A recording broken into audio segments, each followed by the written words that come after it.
Hi മക്കളെ, welcome back. എല്ലാവർക്കും wings അക്കാദമിയുടെ പുതിയൊരു വീഡിയോയിലേക്ക് സ്വാഗതം. അപ്പോൾ നമ്മൾ ഇന്ന് 10ാം ക്ലാസ് ഹിസ്റ്ററിയിലെ 5ാമത്തെ ചാപ്റ്റർ പബ്ലിക് ഒപ്പീനിയൻ ഡെമോക്രസി എന്ന പാഠം ഡിസ്കസ് ചെയ്യാനാണ് ഞാൻ നിങ്ങളുടെ മുന്നിലേക്ക് വന്നിരിക്കുന്നത്. അപ്പൊ ഇതിനു മുമ്പുള്ള 4 പാഠങ്ങൾ അടിപൊളിയായിട്ട് പഠിച്ച് നമുക്കറിയാം. നമ്മുടെ ഓണപരീക്ഷയ്ക്ക് ശേഷമുള്ള 2ാമത്തെ പാഠമാണ് 5ാമത്തെ പാഠം, അതായത് പബ്ലിക് ഒപ്പീനിയൻ ഡെമോക്രസി എന്ന് പറയുന്നത് ഹിസ്റ്ററിയിലെ ഓണപരീക്ഷയ്ക്ക് ശേഷമുള്ള 2ാമത്തെ പാഠമാണ്. വളരെ ചെറിയൊരു പാഠമാണ്, ഹിസ്റ്ററി അല്ല, പൊളിറ്റിക്സ് ആണ്. പെട്ടെന്ന് പഠിച്ചെടുക്കുക, അധികം കാര്യങ്ങളൊന്നും ഡിസ്കസ് ചെയ്യാനില്ല. വളരെ എളുപ്പത്തിൽ നമുക്ക് എന്ത് ചെയ്യാൻ പറ്റും, ഡിസ്കസ് ചെയ്ത് പോകാൻ പറ്റിയ ഒരു കുഞ്ഞു ചാപ്റ്റർ ആണ് ഈ ഒരു പാഠം എന്ന് പറയുന്നത്. ഓക്കെ, അപ്പോ ഇതിൽ ആദ്യം നമുക്ക് പഠിക്കാനുള്ളത് മക്കളെ, പബ്ലിക് ഒപ്പീനിയൻ എന്താണ്, പൊതുജനാഭിപ്രായം എന്താണ് എന്നാണ് നമുക്ക് ആദ്യമേ പഠിക്കാനുള്ളത്. എന്താ പബ്ലിക് ഒപ്പീനിയൻ? അതായത് നമുക്കറിയാം, നമ്മുടെ ഒരു ജനാധിപത്യ രാജ്യമാണ്, നമ്മുടെ രാജഭരണം ഒന്നുമല്ല. അപ്പൊ ജനാധിപത്യത്തിൽ ജനങ്ങളുടെ, നമ്മളാണ് ജനങ്ങള്, അപ്പം ജനങ്ങളുടെ താല്പര്യങ്ങൾക്ക് പ്രാധാന്യമുണ്ട്.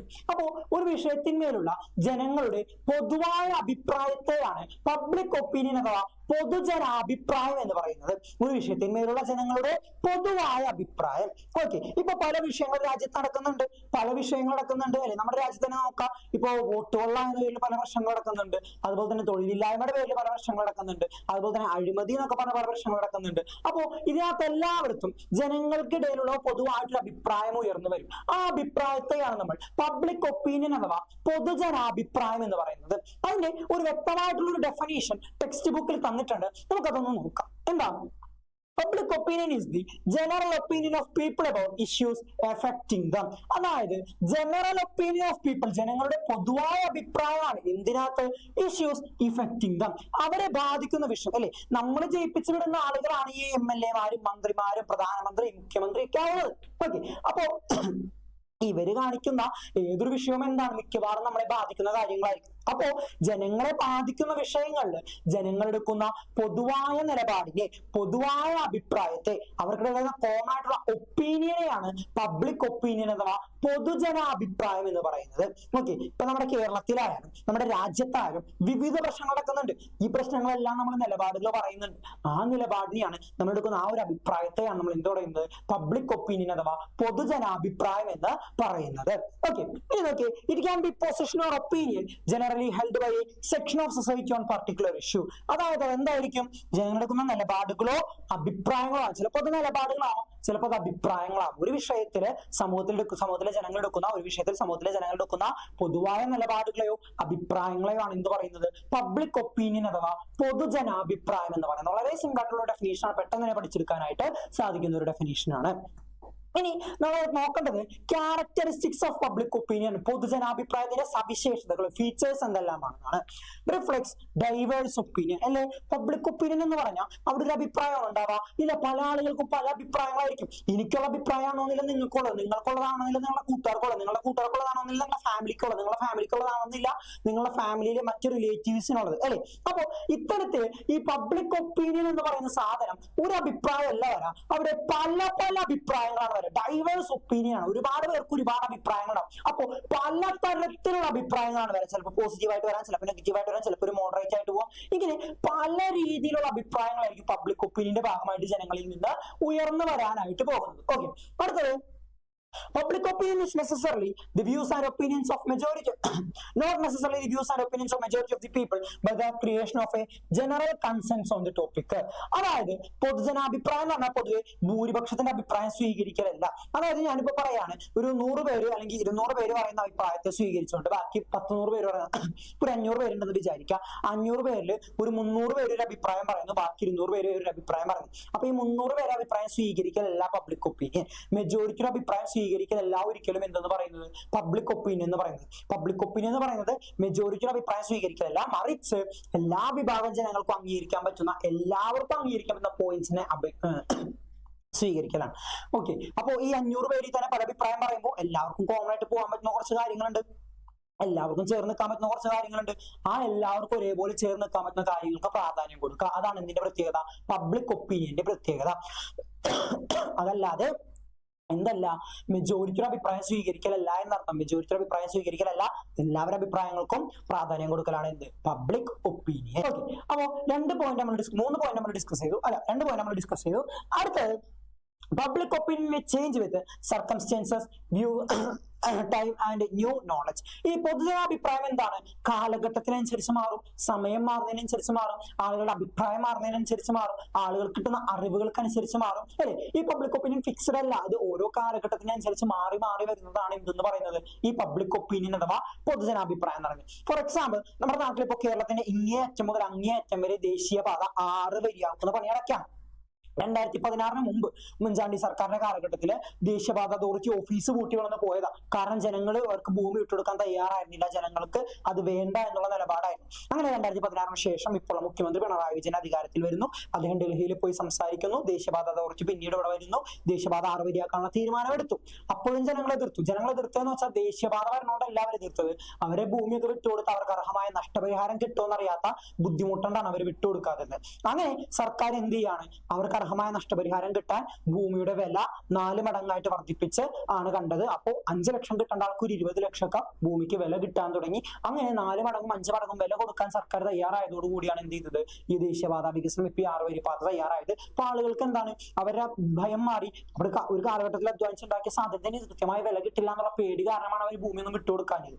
ഓക്കെ, പക്ഷെ അവരെന്താണ്? ഇപ്പൊ വില കൃത്യമായിട്ട് കിട്ടുമെന്ന് മനസ്സിലായപ്പോൾ അവരെന്താണ്? ഭൂമി വിട്ടുകൊടുക്കാൻ തയ്യാറായി. സംഭവം സുഖമായിട്ട് നടന്നു പോകുന്നുണ്ട്. ഇപ്പൊ പണി നടക്കുന്നുണ്ട്. ഇപ്പൊ അതിന്റെ ഉദ്ഘാടനം ഈ അടുത്തുണ്ടാവും എന്നാണ് സർക്കാർ വൃത്തങ്ങൾ പറയുന്നതെങ്കിൽ ആവട്ടെ. ഓക്കെ, അപ്പൊ ഇത്തരത്തില് ആളുകളുടെ അഭിപ്രായം മാറുന്നതിനനുസരിച്ച്, ഈ പൊതുജനാഭിപ്രായം മാറും, ആളുകളുടെ വിദ്യാഭ്യാസം മാറുന്നതിനനുസരിച്ച്, അല്ലെങ്കിൽ ആൾക്കുണ്ടാവുന്ന ടെൻഷൻ മാറുന്നതിനനുസരിച്ച്, ആളുകളുടെ പ്രതിസന്ധികൾ എന്താണോ അത് അഡ്രസ് ചെയ്ത് പോകുന്നതിനനുസരിച്ച് എന്താണ് ഈ പബ്ലിക് ഒപ്പീനിയൻ ചേഞ്ച് ചെയ്ത് public opinion is always formed not only on political matters but also on relation to socio-economic and cultural matter. എടാ, പൊതുജനാഭിപ്രായം എപ്പോഴും രാഷ്ട്രീയത്തിൽ മാത്രമല്ല വരാം, രാഷ്ട്രീയ കാര്യങ്ങളിൽ മാത്രം വരുന്ന ഒന്നല്ല എന്തെന്ന് പറയുന്നത് പബ്ലിക് ഒപ്പീനിയൻ അഥവാ പൊതുജനാഭിപ്രായം എന്ന് പറയുന്നത്. അത് സാമൂഹിക, രാഷ്ട്രീയ, സാമ്പത്തിക മേഖലകളിലും എന്ത് രൂപീകരിക്കാൻ പറ്റും? പബ്ലിക് ഒപ്പീനിയൻ അഥവാ പൊതുജനാഭിപ്രായം രൂപീകരിക്കാൻ പറ്റും. ഫോർ എക്സാമ്പിൾ, ഒരു 2-3 കൊല്ലം മുമ്പാണ് കലാഭവമണിയുടെ അനിയൻ ശ്രീ RLV രാമകൃഷ്ണന് സത്യഭാമ എന്ന് പറയുന്ന ഒരു സ്ത്രീ വന്നിട്ട് എന്തുന്നത് കറുത്തവനാണെന്നൊക്കെ പറഞ്ഞ് ഒരു അധിക്ഷേപിക പരാമർശമൊക്കെ നടത്തുന്നുണ്ടായി. അപ്പോ അന്ന് മലയാളികൾ എന്താണ് ഈ സത്യഭാമയെ തള്ളിക്കളഞ്ഞുകൊണ്ട് RLV രാമകൃഷ്ണനൊപ്പം നിന്നവരാണ് നമ്മൾ മലയാളികൾ. നിങ്ങൾക്ക് എല്ലാവർക്കും ഓർമ്മ ഉണ്ടാവാം അല്ലേ? അപ്പോ അതെന്താണ്? അതൊരു സാമൂഹിക വിഷയമാണ്. അപ്പൊ അത് രാഷ്ട്രീയ വിഷയമല്ല, ആ സാമൂഹിക വിഷയത്തിൽ നമ്മൾ അഭിപ്രായം പറഞ്ഞു അല്ലേ? അപ്പോ പബ്ലിക് ഒപ്പീനിയൻ എന്ന് പറയുന്നത് ഒരിക്കലും രാഷ്ട്രീയത്തെ മാത്രം ഉപയോഗിക്കാൻ പറ്റുന്ന ഒന്നല്ല, അത് ഏത് വിഷയത്തിൽ ഉപയോഗിക്കാം. ഇപ്പൊ ഇസ്രായേൽ ഗസ യുദ്ധം, അതിൽ നമ്മൾ പബ്ലിക് ഒപ്പീനിയൻ പറഞ്ഞു. ഉക്രൈൻ റഷ്യ യുദ്ധം, അതിൽ നമ്മൾ പബ്ലിക് ഒപ്പീനിയൻ പറഞ്ഞു. അപ്പൊ ഇത്തരത്തില് വംശഹത്യ നടക്കുമ്പോഴും യുദ്ധം നടക്കുമ്പോഴും അതുപോലെ തന്നെ സാമൂഹിക സാമ്പത്തിക പ്രശ്നങ്ങൾ ഉണ്ടാകുമ്പോഴും പൊതുവെ രാഷ്ട്രീയ പ്രശ്നങ്ങൾ ഉണ്ടാകുമ്പോഴും നമ്മൾ എന്ത് ഉപയോഗിക്കും, അല്ലെങ്കിൽ എന്ത് പറയും? പബ്ലിക് ഒപ്പീനിയൻ പറയാറുണ്ട്. പബ്ലിക് ഒപ്പീനിയൻ പറയാന്ന് വെച്ചാൽ നമ്മുടെ ഇടയിൽ ഒരു അഭിപ്രായ രൂപീകരണം നടക്കാറുണ്ട്. അതാണ് എന്തെന്ന് പറയുന്നത് പബ്ലിക് ഒപ്പീനിയന്റെ മറ്റൊരു പ്രത്യേകത. രാഷ്ട്രീയത്തെ മാത്രമല്ല ഇത് നടക്കാം, സാമൂഹിക, സാമ്പത്തിക, സാംസ്കാരിക മേഖലകളും എന്ത് രൂപീകരിക്കപ്പെടും? പബ്ലിക് ഒപ്പീനിയൻ രൂപീകരിക്കപ്പെടും അഥവാ പൊതുജനാഭിപ്രായം രൂപീകരിക്കപ്പെടും. ഇനി പബ്ലിക് ഒപ്പീനിയൻ രൂപീകരിക്കപ്പെടുന്ന ഇന്ന സ്ഥലത്തുള്ള ആൾ ഇന്ന സ്ഥലത്ത് അഭിപ്രായം പറയണം നിർബന്ധമൊന്നും ഇല്ലാട്ടാ. ഇപ്പൊ കേരളത്തിലുള്ള ഒരു വിഷയത്തെ പറ്റി കേരളത്തിന് പുറത്തുള്ള ആൾക്ക് അഭിപ്രായം പറയാം, കേരളത്തിന് പുറത്തുള്ള വിഷയങ്ങളെ പറ്റി കേരളത്തിലുള്ളവർക്ക് അഭിപ്രായം പറയാം. അതല്ലാതെ ഇന്ന നാട്ടിൽ നടന്നൊരു ഇന്ന നാട്ടിലെ പ്രശ്നങ്ങൾ മാത്രം അഭിസംബോധന ചെയ്യാൻ പാടുള്ളൂ എന്നൊന്നുമില്ല അല്ലേ? നമ്മളിപ്പോ ഇവിടെ നിന്നുകൊണ്ടാണ് ഇസ്രായേലിലേക്ക് അല്ലെങ്കിൽ യുദ്ധത്തിനെ പറ്റി പറഞ്ഞത്, ഇസ്രായേൽ നടന്ന വംശഹത്യയെ പറ്റി പറഞ്ഞത്. ഇസ്രായേൽ നടന്ന തെറ്റാണ് നമ്മൾ പറഞ്ഞത് ഇവിടെ കേരളത്തിൽ ഇരുന്നുകൊണ്ടാണ് അല്ലേ? അപ്പോ ഇത്തരത്തിൽ നമുക്ക് എന്താണ് പൊതുജനാഭിപ്രായം പറഞ്ഞതിന് ഒരു സ്ഥലത്ത് തന്നെ പോയി അവിടെ തന്നെ പോയി പറയണം എന്നില്ല. എവിടെ ഇരുന്നാലും നമുക്ക് എന്ത് രൂപീകരിക്കാൻ പറ്റും? പബ്ലിക് ഒപ്പീനിയൻ അഥവാ പൊതുജനാഭിപ്രായം രൂപീകരിക്കാനായിട്ട് സാധിക്കും.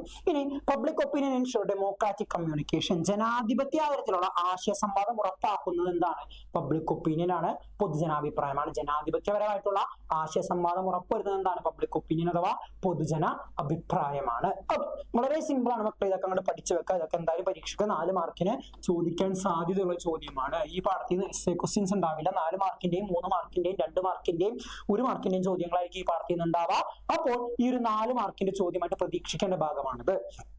ഇനി നമുക്ക് നോക്കാം ഏതൊക്കെ ഏജൻസി എങ്ങനെയൊക്കെയാണ് പബ്ലിക് ഒപ്പീനിയൻ ഡെവലപ്പ് ചെയ്യുന്നത്. പൊതുജനാഭിപ്രായത്തിനെ കുറിച്ച് നമ്മൾ പറഞ്ഞത് എങ്ങനെയാ ഡെവലപ്പ് ചെയ്യണമെന്ന് പഠിക്കണ്ടേ അല്ലേ? ഇത് എങ്ങനെയാ ഉണ്ടാവണേന്ന് പഠിക്കണ്ടേ? അതിന് ഓരോ സ്ഥാപനവും വഹിക്കുന്ന പങ്ക് എന്താണെന്ന് പഠിക്കണ്ടേ? അതാണ് നമ്മൾ അടുത്ത് പഠിക്കാൻ പോകുന്നത്. ഒന്ന്, ഫാമിലി. നമുക്കറിയാം നമ്മുടെ സോഷ്യലൈസ് ചെയ്യുന്ന പ്രൈമറി ഇൻസ്റ്റിറ്റ്യൂഷൻ ഏതാണ്? ഫാമിലിയാണ്. നമ്മളെ സൊസൈറ്റിയുമായി ബന്ധിപ്പിക്കുന്ന ആദ്യത്തെ സ്ഥാപനം എന്ന് പറയുന്നത് ഫാമിലിയാണ്. ഫാമിലി ചിലപ്പോൾ നമ്മളെ പരിപാടി അടിക്കൊണ്ട് പോകുന്നുണ്ട്, പല ഫംഗ്ഷൻസിന് വിടുന്നുണ്ട്, പല കാര്യങ്ങൾക്ക് നമ്മൾ വിടുന്നുണ്ട് അല്ലേ? അപ്പോ ഇത്തരത്തില് നമ്മളെ സോഷ്യലൈസ് ചെയ്യുന്നത് ആരാണ്? ഫാമിലിയാണ്. ആദ്യമായിട്ട് നമ്മളെ സോഷ്യലൈസ് ചെയ്യുന്നത് ഫാമിലിയാണ്, നമ്മുടെ കുടുംബമാണ്. അപ്പോൾ ഈ കുടുംബത്തിൽ തന്നെ പലപ്പോഴും പലതരത്തിലുള്ള അഭിപ്രായങ്ങൾ ഉണ്ടാവും. ഓരോ വിഷയത്തിലും നമ്മുടെ അച്ഛനും അമ്മയ്ക്കിടയിൽ അഭിപ്രായം ഉണ്ടാവും, മുത്തശ്ശനും മുത്തശ്ശിക്കും അഭിപ്രായം ഉണ്ടാവും. നമ്മുടെ ഫാമിലിയിൽ അവർ ചർച്ച ചെയ്യുമായിരിക്കും. മിക്കവാറും തീന്മേശകളിലായിരിക്കും ഇതൊക്കെ ചർച്ച ചെയ്യുന്നത് അല്ലെ. ഉച്ചഭക്ഷണം കഴിക്കുന്ന സമയത്തോ അല്ലെങ്കിൽ രാത്രിയോ ഉച്ചഭക്ഷണ സമയത്ത് എല്ലാവരും ജോലിക്കൊക്കെ പോയിരിക്കും. രാത്രി ഭക്ഷണം കഴിക്കാനിരിക്കുമ്പോൾ നിങ്ങൾ നിങ്ങളുടെ കാര്യങ്ങൾ പറയും, അച്ഛന്റെ കാര്യങ്ങൾ പറയും, അമ്മ അമ്മയുടെ കാര്യങ്ങൾ പറയും. പൊതുവെ സംസാരിച്ച് ചിലപ്പോൾ വേറെ എന്തെങ്കിലും കാര്യങ്ങളിലേക്ക് എത്തും. അപ്പൊ അതിനകത്ത് നിങ്ങൾ ഈ പറഞ്ഞ ആളുകളൊക്കെ അഭിപ്രായങ്ങൾ പറയും. ഇത്തരത്തില് അഭിപ്രായ രൂപീകരണം നടക്കും അല്ലെ. അപ്പോ നമ്മുടെ കുടുംബത്തിന് പൊതുവെ ഒരു കാഴ്ചപ്പാടുണ്ടാവും പല കാര്യങ്ങളും. ആ കാഴ്ചപ്പാടൊക്കെ നമ്മളെ സ്വാധീനിക്കുന്നുണ്ട്. എത്രയൊക്കില്ല എന്ന് പറഞ്ഞാൽ നമ്മുടെ ഉള്ളിൽ എന്താണ് ആ ഒരു സാധനക്കാടെ കിടക്കുന്നുണ്ട്. ചില സമയത്തൊക്കെ നമ്മൾ എടുക്കുന്ന തീരുമാനങ്ങൾ നമ്മൾ പറയുന്നതൊക്കെ എന്താണ്, നമ്മളുടെ ഫാമിലിയുടെ ട്രഡീഷണൽ ആയിട്ടുള്ള കാഴ്ചപ്പാടുകളാണ്. അവര് പണ്ട് തൊട്ട് കൊണ്ടുനടക്കുന്ന കാഴ്ചപ്പാടുകൾ നമ്മുടെ ഉള്ളിൽ ഉള്ളത് കൊണ്ടാണ് പലപ്പോഴും നമ്മുടെ തീരുമാനങ്ങൾ ഉണ്ടാവുന്നത് നമ്മുടെ ഫാമിലിയുടെ ഇതിന് സമാനമായിട്ട് വരുന്നത്. ഓക്കെ, ഇപ്പൊ നിങ്ങൾ കൂടുതലും പിയർ ഗ്രൂപ്പ്സ് നിങ്ങളുടെ ഫ്രണ്ട് സർക്കിൾ ഇൻഫ്ലുവൻസ് ചെയ്യുന്നുണ്ടെങ്കിലും അതിനേക്കാൾ ഉപരി പണ്ട് എന്താണ് നിങ്ങൾ ഇൻഫ്ലുവൻസ് ചെയ്തിരുന്നത് നിങ്ങളുടെ ഫാമിലി ആയിരുന്നു. ഇപ്പോൾ ഫാമിലിയുടെ ഇൻഫ്ലുവൻസ് ഇപ്പോഴും നിങ്ങളുടെ ഉള്ളിലുണ്ട്. പിയർ ഗ്രൂപ്പ്സിന്റെ കാരണം അത് പൊങ്ങി വരുന്നില്ല എന്നേ ഉള്ളൂ. പക്ഷേ ഏതെങ്കിലുമൊക്കെ സന്ദർഭങ്ങളിൽ എന്താണ് ഈ പറഞ്ഞ പോലെ ഫാമിലിയുടെ ട്രഡീഷണൽ ആയിട്ടുള്ള കാഴ്ചപ്പാട്, നമ്മളെ ഫാമിലിയുടെ സ്വയമേയുള്ള കാഴ്ചപ്പാടുകളെ പതുക്കെ എന്ത് ചെയ്യാൻ തുടങ്ങും, ഉയർന്നു വരാനായിട്ട് തുടങ്ങും. അത് പലപ്പോഴായിട്ടും നിങ്ങൾ എന്ത് ചെയ്തിട്ടുണ്ടാവാം, ശ്രദ്ധിച്ചിട്ടുണ്ടാവും അല്ലെ. അപ്പോ നമ്മളുടെ വീട്ടിൽ നടക്കുന്ന ചർച്ചകൾക്കും നമ്മളുടെ വീട്ടിൽ നടക്കുന്ന തീരുമാനങ്ങൾക്കും അതിനൊക്കെ സാക്ഷിയാണ് നമ്മൾ, അല്ലെങ്കിൽ പങ്കാളിയാണ് നമ്മൾ അല്ലെ. നമ്മളായിരിക്കും മിക്കവാറും വീട്ടിൽ നടക്കുന്ന ചർച്ചകൾ കാണുന്നുണ്ടാവും. അച്ഛനമ്മയും തമ്മിൽ അല്ലെങ്കിൽ അച്ഛനും ചേട്ടനും തമ്മിൽ അല്ലെങ്കിൽ അച്ഛനും മറ്റു റിലേറ്റീവ്സും തമ്മിലൊക്കെ നടത്തുന്ന ചർച്ചകൾ നമ്മൾ കാണുന്നുണ്ടാവാം, കേൾക്കുന്നുണ്ടാവാം. അതുപോലെ തന്നെ ചിലപ്പോഴൊക്കെ നമ്മൾ അതിനകത്ത് അഭിപ്രായം പറയുന്നുണ്ടാവും. അപ്പോൾ ഒരു വീട്ടിൽ നടക്കുന്ന ഇത്തരം ചർച്ചകളിൽ പങ്കാളിയാവുകയും സാക്ഷിയാവുകയും ചെയ്യുന്ന കുട്ടികളാണ്. അപ്പൊ ആ കുട്ടികളിൽ പൊതുവെ ഇൻഡയറക്റ്റ് ആയിക്കൊണ്ട് ഒരു അഭിപ്രായ രൂപീകരണം നടക്കുകയാണ് ഓരോ വിഷയത്തിലും. അത് പൊളിറ്റിക്സിലാവാം, രാഷ്ട്രീയത്തിലാവാം, അതുപോലെ തന്നെ വിശ്വാസപരമായ കാര്യങ്ങളിലാവാം, സാഹിത്യത്തിലാവാം, മറ്റ് സാമൂഹികമായിട്ടുള്ള പ്രശ്നങ്ങളിലാവാം. ഇത്തരത്തിൽ എല്ലാ മേഖലയെ പറ്റിയും ചർച്ച ചെയ്യുന്നുണ്ട്. അപ്പൊ ആ ചർച്ചകൾക്കൊടുവിൽ നമ്മുടെ ഉള്ളിൽ എന്താണ് ഒരു കൺസെപ്റ്റ് പതുക്കെ ഡെവലപ്പായി വരുന്നു. പിന്നീട് അതിനനുസരിച്ചായിരിക്കും നമ്മുടെ പ്രവർത്തനങ്ങൾ ഉണ്ടാവുക. അപ്പൊ അതാണ് പബ്ലിക് ഒപ്പീനിയൻ രൂപീകരിക്കാൻ സഹായിക്കുന്നത്. അപ്പൊ ഇത്തരത്തില് ഫാമിലി എന്ത് ചെയ്യുന്നുണ്ട്, നമ്മളുടെ ഉള്ളിൽ ഒരു പൊതുവായ അഭിപ്രായം ഉണ്ടാക്കാനായിട്ട് സഹായിക്കുന്നുണ്ട്. ഇതൊക്കെ വേണമെന്ന് ചെയ്യുന്നതാണോ അച്ഛനമ്മയും അതിന്റെ ഉള്ളിൽ ഒരു പൊതുജനാഭിപ്രായം ഉണ്ടാക്കണം എന്ന് വിചാരിച്ചാണോ അച്ഛനമ്മ ഇങ്ങനെ ചർച്ച ചെയ്യുന്നത്? അല്ല, ഇതൊക്കെ ജനറലി എല്ലാ വീട്ടിലും നടക്കുന്നതാണ്. അതിന്റെ ഭാഗമായിട്ട് നമ്മൾ പോലും അറിയാതെ നമ്മളുടെ ഉള്ളിലേക്ക് വരുന്ന ചില ക്വാളിറ്റീസ് ആണ്, കൺസെപ്റ്റ്സ് ആണ് ഇതെന്ന് മാത്രം. ഓക്കെ, അങ്ങനെയാണ് ഫാമിലി എന്ത് ചെയ്യുന്നത്, പബ്ലിക് ഒപ്പീനിയൻ ഡെവലപ്പ് ചെയ്യുന്നത്. ഇനി വിദ്യാഭ്യാസ സ്ഥാപനങ്ങൾ എങ്ങനെയാണെന്ന് നോക്കാം. വിദ്യാഭ്യാസ സ്ഥാപനങ്ങളായാലും ഒരു കുട്ടിയുടെ അറിവ്, അവന്റെ അവകാശങ്ങള്, അവന്റെ കർത്തവ്യങ്ങള്, അവന്റെ ശാസ്ത്രീയ ബോധം, അതുപോലെ തന്നെ യുക്തിചിന്ത, അതുപോലെ സംസ്കാരം, ഈ കാര്യങ്ങളിലെല്ലാം അവനൊരു അറിവുണ്ടാക്കി കൊടുക്കുന്നതും ഈ കൺസെപ്റ്റുകളിലെല്ലാം അവനൊരു വിശ്വാസം ഉണ്ടാക്കി കൊടുക്കുന്നതും അവന്റെ കഴിവ് ഡെവലപ്പ് ചെയ്യുന്നതും അവനൊരു അഭിപ്രായം രൂപീകരണം നടത്താൻ സഹായിക്കുന്നതും ആരാണ്, നമ്മളുടെ വിദ്യാഭ്യാസ സ്ഥാപനങ്ങളാണ്. ഫാമിലി കഴിഞ്ഞാൽ നമ്മൾ വിദ്യാഭ്യാസ സ്ഥാപനമാണ് നമ്മൾ കൂടുതലായിട്ട് ഇൻഫ്ലുവൻസ് ചെയ്യുന്ന മറ്റൊരു സ്ഥാപനം എന്ന് പറയുന്നത് അല്ലെ. നമ്മൾ നേടിയെടുക്കുന്ന എല്ലാ അറിവും എല്ലാ സ്കിൽസും എവിടെ നിന്നാ, വിദ്യാഭ്യാസ സ്ഥാപനങ്ങളിൽ നിന്നാണ്. നമ്മൾ നേടിയെടുക്കുന്ന എല്ലാ അറിവും എല്ലാ സ്കിൽസും എവിടെ നിന്നാണ്, വിദ്യാഭ്യാസ സ്ഥാപനങ്ങളിൽ നിന്നാണ് അല്ലെ. അപ്പോ വിദ്യാഭ്യാസ സ്ഥാപനങ്ങളുടെ ലക്ഷ്യം നമ്മൾ നേടിയെടുക്കുന്ന അറിവ് സമൂഹത്തിന് ഗുണകരമായ രീതിയിൽ ഉപയോഗിക്കുക എന്നുള്ളതാണ് അല്ലെ. ഏതെങ്കിലും സ്കൂളിൽ പറയുന്നുണ്ടോ നിങ്ങൾ നേടിയെടുക്കുന്ന അറിവ് സമൂഹത്തിന്റെ ദോഷത്തിനായിട്ട് പ്രവർത്തിക്കണം, സമൂഹം നശിപ്പിക്കാനായിട്ട് ചെയ്യണം എന്ന് ഏതെങ്കിലും സ്കൂളിൽ പറയുന്നുണ്ടോ? ഇല്ല. എല്ലാ സ്കൂളുകളിലും എല്ലാ വിദ്യാഭ്യാസ സ്ഥാപനങ്ങളും എന്താ പറയുന്നത്, നമ്മൾ നേടിയെടുക്കുന്ന അറിവ് സമൂഹത്തിന്റെ ഗുണകരമായ കാര്യങ്ങൾക്ക്, സമൂഹത്തിന്റെ പുരോഗതിക്ക് വേണ്ടി ഉപയോഗിക്കണം എന്നാണ്. അപ്പൊ നമ്മളെ ഇത്തരത്തിൽ മോൾഡ് ചെയ്തുകൊണ്ട് നമ്മളുടെ അഭിപ്രായങ്ങളെല്ലാം സ്വാധീനിക്കുന്നു, നമ്മളുടെ കഴിവുകളെല്ലാം ഡെവലപ്പ് ചെയ്യുന്ന ഒരു പ്രധാനപ്പെട്ട സ്ഥാപനം ഏതാണ്, നമ്മളുടെ വിദ്യാഭ്യാസ സ്ഥാപനങ്ങളാണ്, നമ്മുടെ സ്കൂളുകളും ട്യൂഷൻ സെന്ററുകളൊക്കെയാണ്. ഓക്കെ, അപ്പോ എന്താണ് ലാസ്റ്റ് പോയിന്റ് എന്ന് നോക്കിയാൽ, the process of education helps a person to form an independent and rational opinion on any subject. ഏതൊരു വിഷയത്തിലും സ്വതന്ത്രമായിട്ടും യുക്തിപരമായിട്ടും തീരുമാനമെടുക്കാൻ സഹായിക്കുന്നത് എന്താണ്, വിദ്യാഭ്യാസ സ്ഥാപനങ്ങളും വിദ്യാഭ്യാസവുമാണ് അല്ലേ. എനിക്കിപ്പോ ഒരു കാര്യത്തിൽ വിദ്യാഭ്യാസം ഉണ്ടെങ്കിൽ ഞാൻ നേടിയ വിദ്യാഭ്യാസം അനുസരിച്ച് ചിന്തിക്കും ഒരു വിഷയത്തിൽ. അങ്ങനെ ചിന്തിച്ചിട്ട് അയാൾ തീരുമാനം എടുക്കുക. അതല്ലാതെ ആരെങ്കിലും പറയുന്നിട്ട് ഞാൻ നീನು തീരുമാനിക്കും ഇല്ല. ഒരു വിഷയം നടക്കുമ്പോൾ അതിന്റെ ഗുണങ്ങൾ എന്താണ്, അതിന്റെ പോസിറ്റീവ്സ് എന്താണ്, അതിന്റെ നെഗറ്റീവ്സ് എന്താണെന്നൊക്കെ ചിന്തിച്ച് മനസ്സിലാക്കിയിട്ട് ഞാൻ തീരുമാനങ്ങൾ എടുക്കാം. അപ്പോൾ എന്റെ പബ്ലിക് ഒപ്പീനിയൻ അതനുസരിച്ച് മാറും. അപ്പൊ ഇത്തരത്തിൽ നമ്മുടെ പബ്ലിക് ഒപ്പീനിയനെ സ്വാധീനിക്കുന്ന ഒരു ഘടകം ഏതാണ്, വിദ്യാഭ്യാസ സ്ഥാപനങ്ങളാണ്. കാരണം നമ്മൾ ഒരുപാട് കാര്യങ്ങൾ വിദ്യാഭ്യാസ സ്ഥാപനങ്ങളിൽ നിന്ന് പഠിക്കുന്നുണ്ട്. അപ്പൊ അതൊക്കെ നമുക്ക് എന്ത് ചെയ്യാൻ പറ്റും, സമൂഹത്തിന് ഗുണകരമായ രീതിയിൽ ഉപയോഗപ്പെടുത്താനായിട്ട് സാധിക്കും. അതും വിദ്യാഭ്യാസ സ്ഥാപനങ്ങളുടെ ഒരു പ്രധാനപ്പെട്ട പങ്കാണ്. അപ്പൊ നമ്മളുടെ ഉള്ളില് വിദ്യാഭ്യാസ സ്ഥാപനങ്ങൾ ഇങ്ങനെയാണ് പൊതുജനാഭിപ്രായം രൂപീകരണത്തെ നമ്മളെ സഹായിക്കുന്നത്. പബ്ലിക് ഒപ്പീനിയൻ രൂപീകരിക്കാനായിട്ട് നമ്മളെ വിദ്യാഭ്യാസ സ്ഥാപനങ്ങൾ സഹായിക്കുന്നത് ഇത്തരം രീതിയിലാണ്. ഫാമിലി ചെയ്യുന്നത് ഒരു രീതി, വിദ്യാഭ്യാസ സ്ഥാപനങ്ങൾ മറ്റൊരു രീതി. ഇത് രണ്ടും രണ്ട് കൺസെപ്റ്റുകളുടെ രണ്ട് രീതിയിലാണ് നമ്മളെ സ്വാധീനിക്കുന്നത് എന്ന് മാത്രം. ഓക്കെ, അടുത്തത് മക്കളെ പിയർ ഗ്രൂപ്പ്സ് ആണ്. പിയർ ഗ്രൂപ്പ്സ് എന്ന് പറഞ്ഞാൽ സമപ്രായ സംഘങ്ങളാണ് അല്ലെ. നിങ്ങളുടെ ഫ്രണ്ട് സർക്കിൾ, അതായത് നിങ്ങൾക്ക് ഒരുപാട് പേരുണ്ടെങ്കിൽ പോലും, നിങ്ങളുടെ സ്കൂളിൽ ഒരുപാട് ഫ്രണ്ട്സ് ഉണ്ടെങ്കിൽ പോലും നിങ്ങൾക്ക് ഒരു ഗ്യാങ് ഉണ്ടാവും, 4-5 പേരുടെ ഒരു ഗ്യാങ് ഉണ്ടാവും. ആ ഗ്യാങ് എങ്ങനെയാണ് നിങ്ങൾ വന്നു ചേരാ അല്ലെങ്കിൽ എത്തിപ്പെട്ടത് എങ്ങനെയായിരിക്കും? അവർക്കും നിങ്ങൾക്ക് ഒരേ പേഴ്സണാലിറ്റി ആയിരിക്കും, ഏകദേശം സെയിം വൈബ് ആയിരിക്കും അല്ലെ, ഏകദേശം ഒരു ആറ്റിറ്റ്യൂഡ് ആയിരിക്കും. അപ്പൊ അങ്ങനെയുള്ള ആളുകളായിരിക്കും നിങ്ങൾ ഒരു ഗ്രൂപ്പായിട്ട് മാറിയേക്കണം. അതല്ലാതെ നിങ്ങളോട്ട് യോജിച്ചാത്ത ഒരു ഗ്രൂപ്പിൽ നിങ്ങൾക്ക് പോകാൻ പറ്റില്ല. നിങ്ങളുടെ അതേ പേഴ്സണാലിറ്റിയും നിങ്ങളുടെ അതേ ആറ്റിറ്റ്യൂഡും ഉള്ള ആളുകളൊക്കെയാണ് ഒരു ഗ്രൂപ്പ് സർക്കിൾ ആയിട്ട് മാറുന്നത് അല്ലെ. അപ്പോ ഇവിടെ നിങ്ങൾ പല കാര്യങ്ങളും ചർച്ച ചെയ്യാറുണ്ട്. ഇപ്പോഴും നമ്മളിങ്ങനെ കളിയും തമാശ പറഞ്ഞിരിക്കുന്നതാണോ, അല്ലെങ്കിൽ തമാശ പറഞ്ഞിരിക്കുന്നതാണോ, അല്ലെങ്കിൽ ഒരാളെ കുറ്റം പറഞ്ഞിരിക്കുന്നതാണോ? അല്ലല്ല, നമ്മൾ എന്താണ് അവിടെ പല കാര്യങ്ങളും ചർച്ച ചെയ്യും അല്ലെ. പല പല വിഷയങ്ങളും പലപ്പോഴായിട്ട് നമുക്ക് എന്താണ് ചർച്ചകൾ വരാറുണ്ട്. ഓക്കെ, ഓരോ വിഷയങ്ങൾ ഇപ്പൊ ഞാൻ കോളേജിൽ പഠിച്ചപ്പോൾ തന്നെ ഞങ്ങളുടെ ഫ്രണ്ട് സർക്കിൾ പലരും പല കാര്യങ്ങളും ചർച്ച ചെയ്യും. ഇടയ്ക്ക് നമ്മളിങ്ങനെ ഓരോ കാര്യങ്ങൾ പറഞ്ഞു പോകും. അങ്ങനെ ടീച്ചർമാരില്ലാത്ത സമയത്ത് ഇങ്ങനെ ചർച്ച ചെയ്ത് ഓരോ വിഷയങ്ങൾ ഇങ്ങനെ സംസാരിച്ച് വരുമ്പോൾ പൊതുവെ അത് കോളേജിലെ കാര്യങ്ങൾ എന്തെങ്കിലുമൊക്കെ നമ്മൾ പറഞ്ഞിട്ടായിരിക്കും, കൂട്ടുകാർക്കിടയിലുള്ള കാര്യങ്ങളൊക്കെ അങ്ങോട്ടും ഇങ്ങോട്ടും പറഞ്ഞിട്ടായിരിക്കും നമ്മൾ തുടങ്ങാം. അത് പറഞ്ഞ് പതുക്കെ നമ്മൾ എന്താണ് സമൂഹത്തിലെ മറ്റു വിഷയങ്ങളും ചർച്ച ചെയ്യും. ഇവിടെ അങ്ങനെ നടക്കുന്നുണ്ട്, അതെന്താണ് അങ്ങനെ നടക്കുന്നത്, ഇതിനകത്ത് എന്തൊക്കെയാണ് അഭിപ്രായങ്ങൾ, അത് നമ്മൾ നമ്മുടെ അഭിപ്രായം പറയും, അവരവരുടെ അഭിപ്രായം പറയും, രാഷ്ട്രീയമായിട്ട് പറയേണ്ടത് രാഷ്ട്രീയമായിട്ട് പറയും. അപ്പോൾ അതൊക്കെ എന്താണ് ചർച്ച ചെയ്തുകൊണ്ട് ഒരു അഭിപ്രായം രൂപീകരിക്കാൻ പറ്റും. അപ്പൊ ഞാൻ രൂപീകരിച്ച ചിന്തകളായിരിക്കില്ല വേറൊരാൾ പറയുമ്പോൾ എനിക്ക് മനസ്സിലാവാം. ഓക്കെ, ഇപ്പൊ ഞങ്ങളുടെ ഫ്രണ്ട് സർക്കിളിൽ തന്നെ ഞാനൊരു വിഷയത്തെ പറ്റി ഇങ്ങനെ ചിന്തിച്ചു നോക്കുമ്പോൾ മറ്റുള്ളവരെ അതിങ്ങനെയല്ല ഇങ്ങനെയും കൂടി ഒരു സംഭവം അതിനകത്ത് ഉണ്ടെന്ന് പറയുമ്പോൾ ഞാൻ അതും കൂടി ചിന്തിക്കും, ഇങ്ങനെ ഉണ്ടല്ലേ, അപ്പൊ അത് അങ്ങനെ ആയിരിക്കും അല്ലേ നമുക്കുള്ള ഒരു ചിന്താഗതി നമ്മുടെ ഉള്ളിലേക്ക് വന്നുകൊണ്ട് സ്വാഭാവികമായിട്ടും ഈ ഫ്രണ്ട് സർക്കിൾ അല്ലെങ്കിൽ നമ്മുടെ പിയർ ഗ്രൂപ്പ്സ് നമ്മുടെ ഉള്ളിൽ എന്ത് ചെയ്യുന്നുണ്ട്, ഈ പറയുന്ന പബ്ലിക് ഒപ്പീനിയൻ രൂപീകരിക്കാൻ സഹായിക്കുന്നുണ്ട്. ഇപ്പൊ നിങ്ങളെ സംബന്ധിച്ച് നിങ്ങളുടെ ഇടയിൽ രാഷ്ട്രീയമോ ഗവൺമെന്റിന്റെ നയങ്ങളോ ഒന്നും വരുന്നില്ല, സമൂഹത്തിലെ പ്രശ്നങ്ങളൊന്നും വരുന്നുണ്ടാവില്ല. പക്ഷേ കുറച്ചുകൂടി നിങ്ങൾക്ക് മെച്ചൂരിറ്റി ആവുമ്പോൾ നിങ്ങളുടെ ഇടയിലേക്ക് രാഷ്ട്രീയം ചർച്ചയായിട്ട് വരും, സാമൂഹിക പ്രശ്നങ്ങൾ ചർച്ചയായിട്ട് വരും, ഗവൺമെന്റിന്റെ പോളിസി ചർച്ചയായിട്ട് വരും. കുറച്ചുകൂടി മെച്ചൂരിറ്റി ആകുമ്പോൾ വന്നോളും. ഇപ്പോഴും വരുന്നവരുണ്ടാവാം, അല്ലാത്തവർക്ക് കുറച്ചുകൂടി മെച്ചൂരിറ്റി ആവുമ്പോൾ വന്നോളും. ഓക്കെ, അപ്പൊ ഇതൊക്കെ നമ്മൾ ചർച്ച ചെയ്യും. ഇതൊക്കെ ചർച്ച ചെയ്തിട്ട് ശരിയായ അഭിപ്രായത്തിലേക്ക് എത്തിച്ചേരാൻ എന്താണ് തെറ്റ് എന്താണ് ശരി എന്ന് മനസ്സിലാക്കാൻ നമ്മളെ സഹായിക്കുന്ന എന്താണ് ഈ പിയർ ഗ്രൂപ്പ്സിൽ നടക്കുന്ന ചർച്ചയാണ്. കാരണം കുറച്ചും കൂടി അഡ്വാൻസ്ഡ് ആയിട്ട് നമ്മളെ ഇൻഫ്ലുവൻസ് ചെയ്യുന്നത് ആരാണ്? നമ്മളുടെ പിയർ ഗ്രൂപ്പ്സ് ആണ് അല്ലെ. അപ്പോൾ ഇത്തരം ചർച്ചകൾ കൂടി പ്രാധാന്യം കൊടുക്കുക. ഇനി നിങ്ങൾ ചിന്തിക്കാൻ എന്താണ്, നിങ്ങൾ ഫ്രണ്ട് സർക്കിൾ ആയിട്ടിരിക്കുമ്പോൾ ഫ്രണ്ട്സ് ആയിട്ടിരിക്കുമ്പോൾ ഇപ്പോഴും നമ്മൾ ഈ കളിയുന്ന മാശയും പറഞ്ഞു മാത്രം ഇരുന്നാൽ പോരാ. ഇടയ്ക്കൊക്കെ എന്ത് ചെയ്യണം, ഇത്തരം കാര്യങ്ങൾ കൂടി ചർച്ച ചെയ്ത് ശരിയായ അഭിപ്രായം രൂപീകരിക്കാനായിട്ട് നമുക്ക് സാധിക്കണം. ഓക്കെ, അപ്പൊ ഇത്തരത്തില് പിയർ ഗ്രൂപ്പ്സ് നടക്കുന്ന ഇത്തരം ചർച്ചകളാണ് തെറ്റായ കാര്യങ്ങളെ തിരുത്താനും അതുപോലെ തന്നെ ശരിയായ തീരുമാനങ്ങളിലേക്ക് എത്തിച്ചേരാനും നമ്മളെ സഹായിക്കുന്ന എന്താണ് ഈ പറയുന്ന പിയർ ഗ്രൂപ്പ്സ് ആണ്, അഥവാ സമപ്രായ സംഘങ്ങളാണ്. മീഡിയ, മാധ്യമങ്ങൾ. നമുക്കറിയാം നമ്മുടെ പബ്ലിക് ഒപ്പീനിയൻ രൂപീകരിക്കുന്ന ഏറ്റവും വലിയ സ്ഥാപനം ഏതാണ്? മാധ്യമങ്ങളാണ്. കാരണം മാധ്യമങ്ങളിലൂടെയാണ് നമ്മളിപ്പോ എല്ലാം അറിയുന്നത് അല്ലെ. എന്താണ് കാര്യങ്ങളെന്ന് ഒരു പ്രദേശത്ത് നടക്കുന്ന വിഷയങ്ങളെ പറ്റിയൊക്കെ നമ്മൾ അറിയുന്നത് എന്തിലൂടെയാണ്? ഈ പറയുന്ന TV ചാനലുകളിലൂടെയും സോഷ്യൽ മീഡിയയിലൂടെയും പത്രമാധ്യമങ്ങളിലൂടെയുമാണ്.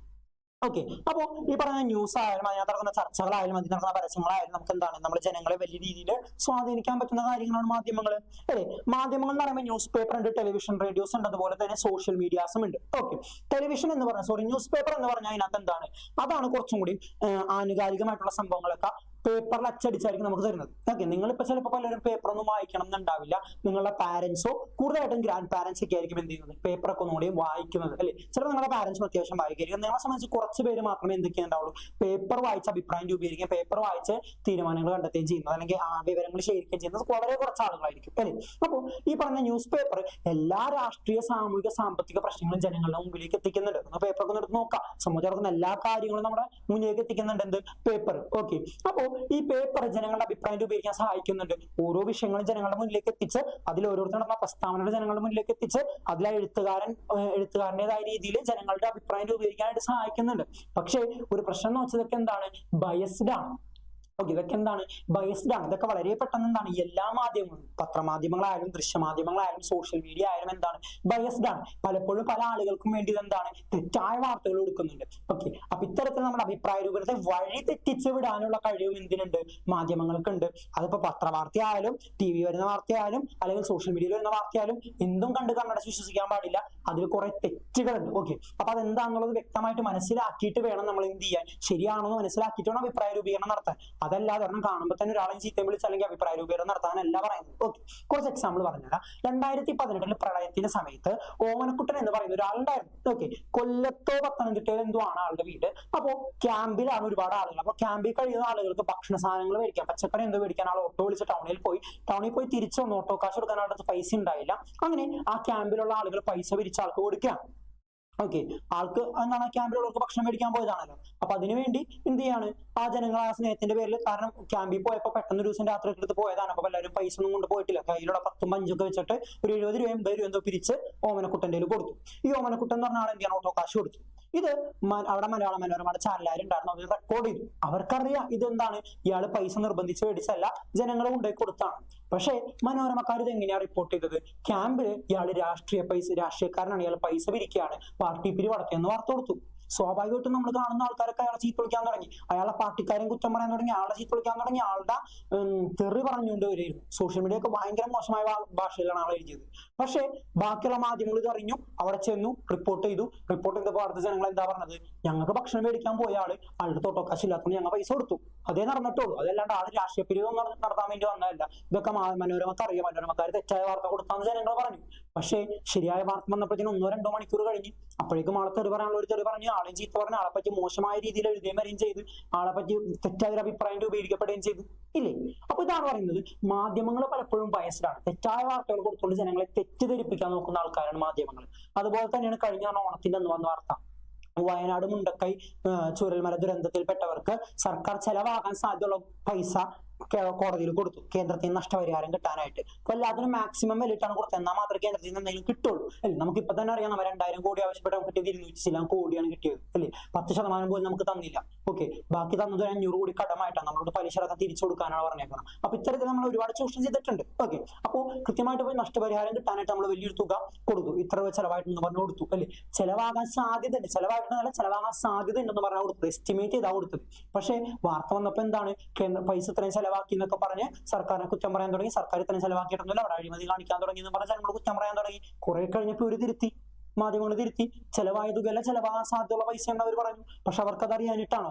എല്ലാവർക്കും വ്യക്തമായിട്ട് അറിയാമല്ലോ ചെലവാകാൻ സാധ്യതയുള്ള പൈസയാണ്. പക്ഷേ ഇത്തരത്തില് ജനങ്ങളെ എങ്ങനെയെങ്കിലും തെറ്റിക്കണം, അഭിപ്രായ രൂപീകരണം, തെറ്റായ അഭിപ്രായ രൂപീകരണം നടത്തണം, സർക്കാരിനെതിരാക്കണം, അല്ലെങ്കിൽ പ്രതിപക്ഷത്തിനെതിരാക്കണം. ഇത്തരത്തിലുള്ള ചിന്താഗതി കൊണ്ട് മാധ്യമങ്ങൾ പലപ്പോഴും എന്താണ്, തെറ്റായ വാർത്തകൾ കൊടുക്കുന്നുണ്ട്. ആ തെറ്റായ വാർത്തകൾ കണ്ടുകൊണ്ട് അഭിപ്രായ രൂപീകരണം നടത്താനായിട്ട് പാടില്ല. അപ്പൊ നമുക്കറിയില്ല ഒരു വാർത്ത ഏതാണ് ശരി ഏതാണ് തെറ്റെന്നൊന്നും അറിയില്ല. അപ്പൊ വ്യക്തമായി അന്വേഷിച്ചിട്ട് വേണം, ആ വാർത്ത ശരിയാണോ എന്ന് അന്വേഷിച്ചിട്ട് മാത്രമേ ഒരു അഭിപ്രായ രൂപീകരണം നടത്താൻ പാടുള്ളൂ. ഓക്കെ, അപ്പോൾ പേപ്പർ ആയാലും ടെലിവിഷൻ ആയാലും സോഷ്യൽ മീഡിയ ആയാലും ഇത്തരത്തിൽ തെറ്റായ വാർത്തകൾ നൽകിക്കൊണ്ട്, ബയസ്ഡ് ആയ വാർത്തകൾ നൽകിക്കൊണ്ട് നമ്മൾ അഭിപ്രായ രൂപീകരണത്തെ വഴിതെറ്റിച്ചു വിടാനുള്ള സാധ്യതയുമുണ്ട്. ഓക്കെ, അതല്ലാണ്ട് തീർന്ന സത്യസന്ധമായ വാർത്തകളുമുണ്ട്. ആ സത്യസന്ധമായ വാർത്തകൾ നമ്മളെ സ്വാധീനിക്കുന്നുണ്ട്, അഭിപ്രായ രൂപീകരണത്തെ സ്വാധീനിക്കുന്നുണ്ട്. അത് അതിന്റെ ഒരു പ്രത്യേകത കൂടിയാണ്. അപ്പൊ അതും കൂടി നിങ്ങൾ മനസ്സിലാക്കി വെക്കാം. ഇനി ടെലിവിഷന്റെ ഒക്കെ പ്രത്യേകത എന്ന് പറഞ്ഞാൽ, ഇപ്പൊ പലർക്കും എഴുതാനും അറിയാത്തവരുണ്ട്, വായിക്കാനും അറിയാത്തവരുണ്ട്, അല്ലെ? അപ്പൊ അവർക്കൊക്കെ കാര്യങ്ങൾ കേട്ട് മനസ്സിലാക്കാൻ പറ്റും. നിങ്ങളിൽ തന്നെ പലർക്കും എന്താണ്, എഴുതാൻ അറിയില്ല, വായിക്കാൻ അറിയാത്തവരൊക്കെ ഉണ്ട്. പക്ഷെ നിങ്ങൾക്ക് എന്താണ്, കേൾക്കുമ്പോൾ മനസ്സിലാവുന്നുണ്ട്, സംസാരിക്കുമ്പോൾ കേൾക്കുന്നത് മനസ്സിലാവുന്നുണ്ട്. ഇപ്പൊ ടെലിവിഷൻ റേഡിയോ ഒക്കെ എന്തിനെ സഹായിക്കുന്നുണ്ട്? ഈ പറയുന്ന നോൺ ലിറ്ററേറ്റ് ആയിട്ടുള്ള, അല്ലെങ്കിൽ ലിറ്ററേറ്റ് ആയിട്ടുള്ള, നിരക്ഷരായിട്ടുള്ള സമൂഹത്തെ കൂടി കാര്യങ്ങൾ മനസ്സിലാക്കാൻ സഹായിക്കുന്നത് എന്താണ്? ഈ പറഞ്ഞ ടെലിവിഷൻസും റേഡിയോസുമാണ്. ഓക്കെ, അപ്പൊ അതും കൂടിയും എന്ത് ചെയ്യുക, നിങ്ങൾ നോക്കി വെച്ചേക്കാം. അതിനെക്കുറിച്ചാണ് ഞാൻ ഈ പറഞ്ഞത്. ഓക്കെ, ഇതൊക്കെ നിങ്ങൾ നോക്കി വെച്ചേക്കാം. ഇതിന്റെ നോട്ട് നമ്മൾ എന്തായാലും നമ്മുടെ ടെലഗ്രാം ചാനലിൽ അപ്ലോഡ് ചെയ്യുന്നതാണ്. ഓക്കെ, ഇനി സോഷ്യൽ മീഡിയയിൽ 2 തരത്തിലുള്ള ലിറ്ററസി നമ്മൾ സാധ്യമാക്കണം, മീഡിയ ലിറ്ററസിയും ഡിജിറ്റൽ ലിറ്ററസിയും. എടാ മക്കളെ, മീഡിയ ലിറ്ററസി എന്ന് പറഞ്ഞാൽ വേറെ ഒന്നുമില്ല, നിങ്ങൾക്ക് ഒരു മെസ്സേജ് സ്വീകരിക്കാൻ അറിയില്ലേ, ഒരു മെസ്സേജ് ഫോർവേഡ് ചെയ്യാൻ അറിയില്ലേ, ഒരു മെസ്സേജ് ഉണ്ടാക്കാൻ അറിയില്ലേ, ഒരു പോസ്റ്റ് ഇടാൻ അറിയില്ലേ, ഒരു റീൽ ഇടാൻ അറിയില്ലേ, കണ്ടന്റ് ക്രിയേറ്റ് ചെയ്യാൻ അറിയില്ലേ, ഈ വരുന്ന വാർത്തകൾ അയച്ചു കൊടുക്കാൻ അറിയില്ലേ, ഇതിനെയാണ് മീഡിയ ലിറ്ററസി എന്ന് പറയുന്നത്. ഓക്കെ, ഇത്തരം അറിവിനെയാണ് നമ്മൾ മീഡിയ ലിറ്ററസി എന്ന് പറയുന്നത്. അതായത് കണ്ടന്റ് ക്രിയേഷനെ പോലെ ഒരു വാർത്ത വരുന്നത് വിലയിരുത്താനും, അയച്ചു കൊടുക്കാനും, സ്വീകരിക്കാനും, ഉണ്ടാക്കാനും, പോസ്റ്റ് ഇടാനും, റീൽ ഇടാനുമുള്ള നമ്മളുടെ ബേസിക് നോളജിനെയാണ് എന്ത് വിളിക്കുന്നത്? മീഡിയ ലിറ്ററസി എന്ന് പറയുന്നത്. ഡിജിറ്റൽ ലിറ്ററസി എന്ന് പറഞ്ഞാൽ നിങ്ങൾ കിട്ടുന്ന ഇത്തരം വാർത്തകൾ, വിവരങ്ങൾ ശരിയാണോ, സോഷ്യൽ മീഡിയയുടെയും ഫോണിന്റെയും കമ്പ്യൂട്ടറിന്റെയും ഇന്റർനെറ്റിന്റെയും ശരിയായ ഉപയോഗത്തിലൂടെ ഇത് ശരിയാണോ എന്ന് തിരിച്ചറിയാനുള്ള നിങ്ങളുടെ എബിലിറ്റിയാണ് എന്ത്? Digital literacy. ഇപ്പൊ നിങ്ങളുടെയൊക്കെ പാരന്റ്സിനൊക്കെ കാണാം, ചിലപ്പോൾ യൂട്യൂബിൽ കുറെ വാർത്തകൾ ഉണ്ടാവും, അല്ലെ? തെറ്റായ വാർത്തകളായിരിക്കും. ഈ തെറ്റായ വാർത്തകൾ ചിലപ്പോഴെങ്കിലും നമ്മുടെ പാരന്റ്സ് എന്ത് ചെയ്യും, അത് വിശ്വസിക്കും. പക്ഷെ നിങ്ങൾ അങ്ങനെയല്ല, ഒരു വാർത്ത ഉണ്ടാ ചിലപ്പോൾ നിങ്ങൾ ശരിയാണോ എന്ന് ഗൂഗിൾ ചെയ്ത് നോക്കും, ചിലപ്പോൾ അത് വേറെ പോയി നോക്കും, ഇത് ശരിയാണോ, ഇങ്ങനെയുള്ള സാധനം ഉണ്ടോ എന്ന് നമ്മൾ പോയി അന്വേഷിക്കും. ഓക്കെ, അതാണ് ഡിജിറ്റൽ ലിറ്ററസി എന്ന് പറയുന്നത്. ഒരു വാർത്ത ശരിയാണോ തെറ്റാണോ എന്ന് അറിയാൻ നമ്മൾ സോഷ്യൽ മീഡിയ എഫക്റ്റീവായി യൂസ് ചെയ്യുന്നതാണ് എന്ത്? Digital literacy. നേരെ മറിച്ച് ഒരു മെസ്സേജ് ഉണ്ടാക്കാനും, അയക്കാനും, സ്വീകരിക്കാനും, അതുപോലെ തന്നെ കണ്ടന്റ് ക്രിയേറ്റ് ചെയ്യാനും, പോസ്റ്റ് ക്രിയേറ്റ് ചെയ്യാനും, റീൽ ക്രിയേറ്റ് ചെയ്യാനുള്ള നമ്മുടെ ബേസിക് നോളജ് ആണ് എന്ത്? Media literacy. ഇത് രണ്ടും വ്യക്തമായി മനസ്സിലാക്കി വെക്കാം. മീഡിയ ലിറ്ററസി എന്ന് പറഞ്ഞാൽ മെസ്സേജ് അയക്കാനും, സ്വീകരിക്കാനും, പോസ്റ്റ് ഇടാനുള്ള എബിലിറ്റി. ഡിജിറ്റൽ ലിറ്ററസി എന്ന് പറഞ്ഞാൽ ഈ വരുന്ന വാർത്തകളെല്ലാം, വരുന്ന മെസ്സേജുകളെല്ലാം ശരിയാണോ എന്ന് സോഷ്യൽ മീഡിയ ഉപയോഗിച്ച് കണ്ടുപിടിക്കാനുള്ള എബിലിറ്റിയാണ് എന്ത്? ഡിജിറ്റൽ ലിറ്ററസി എന്ന് പറയുന്നത്. ഓക്കെ, അത് വ്യക്തമായിട്ട് മനസ്സിലാക്കി വെച്ചേക്കാം. അത് ഇമ്പോർട്ടന്റ് ആണ്, പരീക്ഷയ്ക്ക് ചോദിക്കും. എന്താണ് മീഡിയ ലിറ്ററസി, എന്താണ് ഡിജിറ്റൽ ലിറ്ററസി എന്നുള്ളത് വ്യക്തമായിട്ട് മനസ്സിലാക്കി വെച്ചേക്കാം. ഓക്കെ, ക്ലിയർ അല്ലേടാ? അടുത്ത മക്കളെ, political parties and their activities. ഈ രാഷ്ട്രീയ പാർട്ടികൾ എല്ലാ വിഷയത്തിലും രാഷ്ട്രീയം കാണുന്നവരാ അല്ലെ? നിങ്ങൾക്ക് പലർക്കും ഇഷ്ടമല്ലാത്ത സാധനവും രാഷ്ട്രീയ പാർട്ടികളും രാഷ്ട്രീയം തന്നെയായിരിക്കും. പക്ഷെ അങ്ങനെയല്ല മക്കളെ, നമ്മളൊരു ജനാധിപത്യ രാജ്യത്താണ് ജീവിക്കുന്നത്. അപ്പൊ നമുക്ക് രാഷ്ട്രീയം വേണം. രാഷ്ട്രീയം വേണം എന്ന് പറഞ്ഞാൽ കൊടി പിടിച്ച് സമരം ചെയ്യാൻ രാഷ്ട്രീയ പാർട്ടിയിൽ പോയി മെമ്പർഷിപ്പ് എടുക്കണം എന്നല്ല. പാർട്ടി രാഷ്ട്രീയം വേറെ, രാഷ്ട്രീയ ആദർശങ്ങൾ വേറെ. രാഷ്ട്രീയ ആദർശം വേണം. നിഷ്പക്ഷൻ എന്ന് പറഞ്ഞ ഒരു പക്ഷം ഇവിടെ ഇല്ല. അങ്ങനെ ഒരു പക്ഷമായി കഴിഞ്ഞാൽ നാളെ നമ്മുടെ രാജ്യത്ത് ഒരു ജനാധിപത്യ രാജ്യമാണ്. ഈ രാജ്യത്ത് ഒരു മാറ്റവും സംഭവിക്കില്ല. കുറെ ആൾക്കാർ പറയാറുണ്ട്, ഇത്ര നാൾ വോട്ട് ഒരു മാറ്റം ഉണ്ടായില്ല, വോട്ട് ചെയ്യാണ്ട് എന്തെങ്കിലും മാറ്റം ഉണ്ടാവട്ടെ എന്ന്. ഓക്കെ, വോട്ട് ചെയ്യാണ്ട് ഒരു മാറ്റം ഒന്നും ഉണ്ടാവില്ല. അങ്ങനെ തെറ്റായ ചിന്താഗതിയിലേക്ക് പോകരുത്. അടുത്തൊരു 2-3 വർഷം കഴിഞ്ഞാൽ വോട്ട് ചെയ്യേണ്ടത് നിങ്ങളാണ് അഭിപ്രായ രൂപീകരണം നടത്തേണ്ടത്. അതുകൊണ്ട് കൃത്യമായി രാഷ്ട്രീയത്തിൽ ഇടപെടണം. രാഷ്ട്രീയം എന്ന് പറയുന്ന സാധനത്തിൽ ഇടപെടണം. എന്ന് പറഞ്ഞ് സമരം ചെയ്യാനും കൊടി പിടിച്ച സമരത്തിന് പോകാനല്ല. ആവശ്യമായെങ്കിൽ സമരം ചെയ്യാം. രാഷ്ട്രീയ പാർട്ടിയിൽ പോയി മെമ്പർഷിപ്പ് എടുക്കണ്ട. രാഷ്ട്രീയം എന്ന് പറഞ്ഞാൽ രാഷ്ട്രീയ ആദർശം, രാഷ്ട്രീയ ആശയങ്ങള് അത് നിങ്ങൾക്ക് വേണം. ഓക്കെ, തിരിച്ചു വരാം. ഓക്കെ, ഈ രാഷ്ട്രീയ പാർട്ടികൾ എല്ലാ വിഷയത്തിലും രാഷ്ട്രീയം കാണുന്നവരാണ്. ഏതൊരു വിഷയത്തിലും രാഷ്ട്രീയമായി സമീപിച്ചുകൊണ്ട് സർക്കാരും ജനങ്ങളിലേക്ക് എത്തിച്ചുകൊണ്ട് അതെന്താണ് അതിനിടയിൽ ജനങ്ങളുടെ ഇടയിൽ അഭിപ്രായ രൂപീകരണം നടത്താൻ സഹായിക്കുന്നവരാണ് ആര്? ഈ പറയുന്ന രാഷ്ട്രീയ പാർട്ടി അല്ലെ? ഭരിക്കുന്ന പാർട്ടികളാണെങ്കിൽ ഇപ്പോൾ എന്താണ് അവർ ചെയ്യുന്ന കാര്യങ്ങൾ എന്താണ്, വികസന പ്രവർത്തനങ്ങൾ എന്താണ്, ക്ഷേമ പ്രവർത്തനങ്ങൾ എന്താണെന്നെല്ലാം രാഷ്ട്രീയമായി പറഞ്ഞുകൊണ്ട് ജനങ്ങളുടെ അഭിപ്രായം ഭരിക്കുന്ന ആൾക്കാർക്ക് അനുകൂലമാക്കാൻ നോക്കും. പ്രതിപക്ഷത്തിരിക്കുന്നവരോ സർക്കാർ ചെയ്യുന്നതിൽ തെറ്റെന്താണ്, സർക്കാർ ചെയ്യാത്ത കാര്യം എന്താണ്, അതൊക്കെ രാഷ്ട്രീയമായി പറഞ്ഞുകൊണ്ട് ജനങ്ങളുടെ അഭിപ്രായം പ്രതിപക്ഷത്തിരിക്കുന്നവർക്കായിട്ട് മാറ്റാൻ നോക്കും. അപ്പൊ ഇത്തരത്തില് ഇവർ രണ്ടുപേരും എല്ലാ വിഷയത്തിലും രാഷ്ട്രീയം കണ്ടുകൊണ്ട് രാഷ്ട്രീയ പാർട്ടികൾ എന്ത് ചെയ്യുന്നുണ്ട്, നമ്മളുടെ അഭിപ്രായ രൂപീകരണത്തെ സ്വാധീനിക്കാൻ ശ്രമിക്കാറുണ്ട്. ഓക്കെ, ഇവിടെ ഇലക്ഷന്റെ സമയത്ത് അവർ ഞങ്ങൾ ജയിച്ചാൽ അങ്ങനെ ചെയ്യും ഇങ്ങനെ ചെയ്യുന്നൊക്കെ പറയും. ചിലപ്പോൾ അത് ചെയ്യും, ചിലപ്പോൾ അത് ചെയ്യില്ല. ഓക്കെ, അപ്പൊ അതൊക്കെ അവർ ചെയ്യാറുണ്ട്. ചെയ്തില്ലെങ്കിൽ നമുക്ക് എന്തുകൊണ്ട് ചെയ്തില്ല എന്ന് ചോദിക്കാനുള്ള റൈറ്റ്സ് ഒക്കെ ഉണ്ട്. അപ്പൊ അത് ചോദിക്കാം. അതിനകത്തുള്ള അഭിപ്രായ രൂപീകരണം നടത്താനായിട്ട് നമുക്ക് സാധിക്കുകയും ചെയ്യും. ഓക്കെ, പക്ഷെ ഈ ഇലക്ഷൻ സമയത്ത് തന്നെ ചില പ്രൊപ്പഗാൻഡകൾ വരും. ഈ പ്രൊപ്പഗാൻഡകൾ വരുമ്പോൾ നമ്മൾ ശ്രദ്ധിക്കണം. എന്താ പ്രൊപ്പഗാൻഡ? അതായത് വലിയൊരു നുണ അത് സത്യമാക്കി മാറ്റാനുള്ള ശ്രമത്തെയാണ് ഈ പ്രൊപ്പഗാൻഡ എന്ന് പറയുന്നത്. ഇപ്പൊ നമുക്ക് കഴിഞ്ഞ ഇലക്ഷന്റെ സമയത്ത് കേരള സ്റ്റോറി എന്ന് പറഞ്ഞൊരു സിനിമ ഇറങ്ങിയായിരുന്നു. കേരളത്തിൽ നടന്ന ഒരു സംഭവവുമായി ബന്ധപ്പെട്ട ഒരു കാര്യമാണ്. പക്ഷെ എന്നാലും അതെന്താണ്, കേരളത്തിൽ മാത്രം നടന്നു എന്ന് കാണിച്ചുകൊണ്ട്, കേരളത്തെ വക്രീകരിച്ചുകൊണ്ട്, കേരളത്തെ മോശമായി ചിത്രീകരിക്കുന്ന ഒരു സിനിമയായിരുന്നു ഈ കേരള സ്റ്റോറി. ഓക്കെ, കണ്ടിട്ടുള്ളവർക്ക് അറിയാൻ പറ്റും.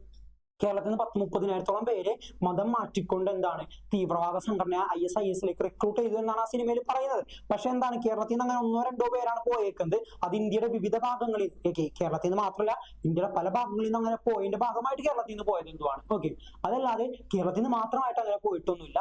അങ്ങനെ ഒരു സിനിമയാണ്. അപ്പോൾ ഇത്രയൊരു സംഭവത്തെ കേരളത്തിൽ നിന്ന് മാത്രം ഇത്രയും പേരെ കൊണ്ടുപോയി എന്ന് പറഞ്ഞ് കാണിച്ചുകൊണ്ട് കേരളം ഇത്രയും മോശപ്പെട്ട സ്ഥലമാണെന്ന് പറഞ്ഞുകൊണ്ട് അതെന്താണ് നോർത്ത് ഇന്ത്യയിൽ കൊണ്ടുപോയി രാഷ്ട്രീയ ലാഭത്തിന് വേണ്ടി ചില പാർട്ടിക്കാർ ഉപയോഗിച്ചിട്ടുണ്ട്. ഓക്കെ, അത് ഏതൊക്കെ പാർട്ടിക്കാരാണ് ഏതൊക്കെ ആശയക്കാരാണെന്ന് നമുക്ക് അറിയാൻ പറ്റുന്നതാണ്. അപ്പോൾ ഇത്തരത്തിൽ തെറ്റായ വാർത്ത കൊടുത്തുകൊണ്ട് രാഷ്ട്രീയക്കാർ തെറ്റായ പ്രൊപ്പഗാൻഡകൾ അല്ലെങ്കിൽ ഈ പ്രൊപ്പഗാൻഡകൾ സ്പ്രെഡ് ചെയ്തുകൊണ്ട് അവർ വോട്ട് ചെയ്യാൻ നോക്കുന്നുണ്ട്, വോട്ട് നേടാൻ നോക്കുന്നുണ്ട്, ജനങ്ങളുടെ അഭിപ്രായം അവർക്ക് അനുകൂലമാക്കി മാറ്റാൻ നോക്കുന്നുണ്ട്. അപ്പോൾ അത്തരം ആളുകളെ തിരിച്ചറിയാനും ഒറ്റപ്പെടുത്താനും നമുക്ക് സാധിക്കണം. ഓക്കെ, അപ്പോൾ അത് തെറ്റായ രാഷ്ട്രീയ പ്രവർത്തനവും അത് തെറ്റായ രീതിയിലുള്ള അഭിപ്രായ രൂപീകരണവും. അപ്പോൾ അത് തെറ്റാന്ന് നമ്മൾ മനസ്സിലാക്കുക. അങ്ങനെയുള്ള രാഷ്ട്രീയക്കാരെ നമ്മൾ ഒറ്റക്കൊടുക്കുക മീൻസ് ഒറ്റപ്പെടുത്തുക. അങ്ങനെയുള്ളവരായിട്ട് കൂട്ടുകൂടേണ്ട കാര്യമൊന്നുമില്ല. മതം പറഞ്ഞ് വോട്ട് ചോദിക്കുന്ന ആളുകൾ, ജാതി പറഞ്ഞ് വോട്ട് ചോദിക്കുന്ന ആളുകൾ, മതരാഷ്ട്രം ഉണ്ടാക്കാൻ നോക്കുന്ന ആളുകളുണ്ട്. അങ്ങനെയുള്ളവരൊക്കെ നമ്മൾ നിർബന്ധമായിട്ടും ഒറ്റപ്പെടുത്തണം. ഓക്കെ, കേരളത്തിലാണ് ഇപ്പൊ അത് ഏറ്റവും കുറവായിട്ട് നിൽക്കുന്നത് ഈ പറഞ്ഞ മതത്തിന്റെയും പ്രശ്നങ്ങൾ, ജാതിയുടെയും പേരുള്ള പ്രശ്നങ്ങൾ. പക്ഷേ ഇപ്പൊ പോകുന്ന പോക്ക് കണ്ട കേരളത്തിലും ഇതുണ്ടാകും. ഇതിപ്പോ ഞാൻ ടോപ്പിക്കിൽ നിന്ന് വിട്ട് നിങ്ങളോട് പറയേണ്ടതാണ്. ഓക്കെ, ഈ കേരളത്തിലെ അടുത്ത യുവാക്കൾ എന്ന നിലയിൽ, അടുത്ത യുവതലമുറ എന്ന നിലയിൽ മതം പറഞ്ഞ് വോട്ട് ചോദിക്കാൻ വരുന്നവരും ജാതി പറഞ്ഞ് വോട്ട് ചോദിക്കാൻ വരുന്നവരും നിങ്ങൾ ഒറ്റപ്പെടുത്തുക തന്നെ വേണം. മതത്തിന്റെയും ജാതിയുടെയും പേരിലുള്ള പ്രശ്നങ്ങൾ ഉണ്ടാക്കാൻ ശ്രമിക്കുന്ന ആളുകളെ ഒറ്റപ്പെടുത്താൻ നിങ്ങൾക്ക് കഴിയണം. ഇല്ലെങ്കിൽ കേരളം എന്ന് പറയുന്ന ഇന്ന് കാണുന്ന ഈ ആശയം തന്നെ നാളെ ചോദ്യം ചെയ്യപ്പെടാം, ഇല്ലാതെയാകാം. ഓക്കെ, അപ്പോൾ ഇത്തരം പ്രൊപ്പഗാൻഡകൾ വരുന്നുണ്ട്. ആ പ്രൊപ്പഗാൻഡകളൊക്കെ വരുമ്പോൾ നമ്മുടെ ഇലക്ഷൻ കമ്മീഷൻ അതിൽ ഇടപെടുകയും അതിനെ നിയന്ത്രിക്കുകയും വേണം. നിർഭാഗ്യവശാൽ ഇന്ന് ഇലക്ഷൻ കമ്മീഷൻ അതിനൊന്ന് സാധിക്കുന്നില്ല എന്ന് മാത്രം. പക്ഷെ ഇലക്ഷൻ കമ്മീഷന്റെ പണി എന്താണ്? ഇത്തരം പ്രൊപ്പഗാൻഡയും ഇത്തരം തെറ്റായ പ്രവണതയും വരുമ്പോൾ അതിനെ ചോദ്യം ചെയ്യാനും എതിർക്കാനും വിമർശിക്കാനുമുള്ള എബിലിറ്റി ആർക്കുണ്ട്? ഇലക്ഷൻ കമ്മീഷന് ഉണ്ട്. ഓക്കെ, അടുത്ത മക്കളെ, social institution and organisation.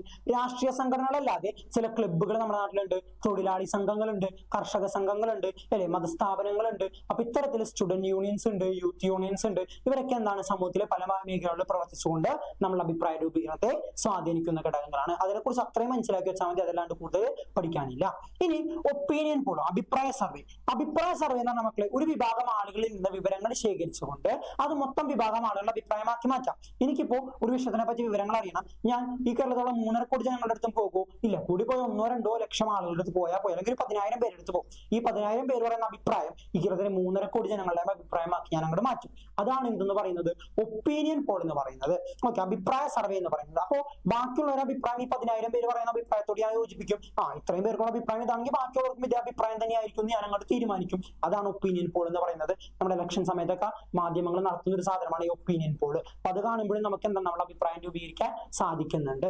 Okay, ഇന്നിപ്പോ ഈ ഒപ്പീനിയൻ പോൾ നടത്തുന്ന പല സ്ഥാപനങ്ങളും നമ്മുടെ നാട്ടിലുണ്ട്. ഓക്കെ, പല ഏജൻസീസും ഒപ്പീനിയൻ പോൾ അഭിപ്രായ സർവേ നടത്തുന്ന സ്ഥാപനങ്ങളായിട്ടുണ്ട്. ഓക്കെ, അപ്പോൾ ഈ 10,000 പേര് പറയുന്നു അത് നല്ലതാണ്, ഒരു വിഷയം നല്ലതാണെന്ന് പറയുകയാണെങ്കിൽ ഞാൻ വിചാരിക്കാം ഈ 10,000 പേരിൽ ഒരു 55% പേരും പറയുകയാണെങ്കിൽ ഈ സാധനം നല്ലതാണെന്ന് പറയുകയാണെങ്കിൽ ഞാൻ വിചാരിക്കും എന്തായിരിക്കും, അപ്പൊ അങ്ങനെയാണെങ്കിൽ കേരളത്തിലുള്ള 3.5 കോടി ജനങ്ങൾ 55% പേര് അതിന് സപ്പോർട്ടാണ്, അപ്പൊ കുഴപ്പമില്ല. അല്ലെങ്കിൽ അതിനെ എതിർക്കുകയാണെങ്കിൽ സർക്കാർ എന്ത് വിചാരിക്കും, അപ്പൊ 3.5 കോടി ജനങ്ങളിൽ ഇത്രയും പേര് എതിർക്കുകയാണ്, അപ്പൊ അത് മാറ്റണം. അപ്പൊ ഇത്തരത്തിൽ സർക്കാരിനായാലും തീരുമാനങ്ങൾ മാറ്റാൻ സഹായിക്കുന്ന എന്താണ് ഈ ഒപ്പീനിയൻ പോൾ ആണ്. ഈ ഒപ്പീനിയൻ പോൾ എന്ന് പറഞ്ഞാൽ പക്ഷെ എല്ലാവരിടത്തും വരില്ല, സെലക്ടഡ് ഗ്രൂപ്പ് ഓഫ് പീപ്പിളിന്റെ അടുത്ത് മാത്രമേ വരുള്ളൂ. അവർ പറയുന്ന അഭിപ്രായം മൊത്തം ജനങ്ങളുടെ അഭിപ്രായമായിട്ട് കൺവേർട്ട് ചെയ്ത് കൺസിഡർ ചെയ്യുന്നതാണ് എന്ത്, ഒപ്പീനിയൻ പോൾ അഥവാ അഭിപ്രായ സർവേ എന്ന് പറയുന്നത്. ക്ലിയർ അല്ലേ? ഓക്കെ, അടുത്തതിലേക്ക് പോവാം. അടുത്താണ് മക്കളെ ആർട്ട് ആൻഡ് ലിറ്ററേച്ചർ. നമുക്കറിയാം ആർട്ട്, ലിറ്ററേച്ചർ, കല, സാഹിത്യം, സിനിമയൊക്കെ എന്താണ് നമ്മളെ സ്വാധീനിക്കുന്നുണ്ട് അല്ലേ? ഇപ്പൊ നമ്മുടെ ടെക്സ്റ്റ് ബുക്കിൽ തന്നിട്ടുണ്ട് എന്താണ്, നമ്മുടെ ചണ്ടാല ഭിക്ഷുകി, കുമാരനാശാന്റെ ജാതി വ്യവസ്ഥയെ ചോദ്യം ചെയ്യുന്ന വലിയൊരു കവിതയാണ് എന്ത്, ചണ്ടാല ഭിക്ഷുകി. ഓക്കെ, അപ്പൊ നമ്മുടെ നാട്ടില് പല സമയങ്ങളായിട്ട് കേരളത്തിൽ പല നാടകങ്ങളും പല കഥകളും പല സാഹിത്യവും പല കവിതയും വന്നിട്ടുണ്ട്, പല നോവലുകളും വന്നിട്ടുണ്ട്. അത് കേരളത്തിലെ തെറ്റായ സാമൂഹിക വ്യവസ്ഥയും പ്രവണതയും ചോദ്യം ചെയ്യുന്നതാണ്. അപ്പൊ അതൊക്കെ നമ്മളെ വലിയ രീതിയിൽ എന്ത് ചെയ്തിട്ടുണ്ട്, സ്വാധീനിച്ചിട്ടുണ്ട്. കുറച്ചെണ്ണം ടെക്സ്റ്റ് ബുക്കിൽ 2 പറഞ്ഞിട്ടുണ്ട്.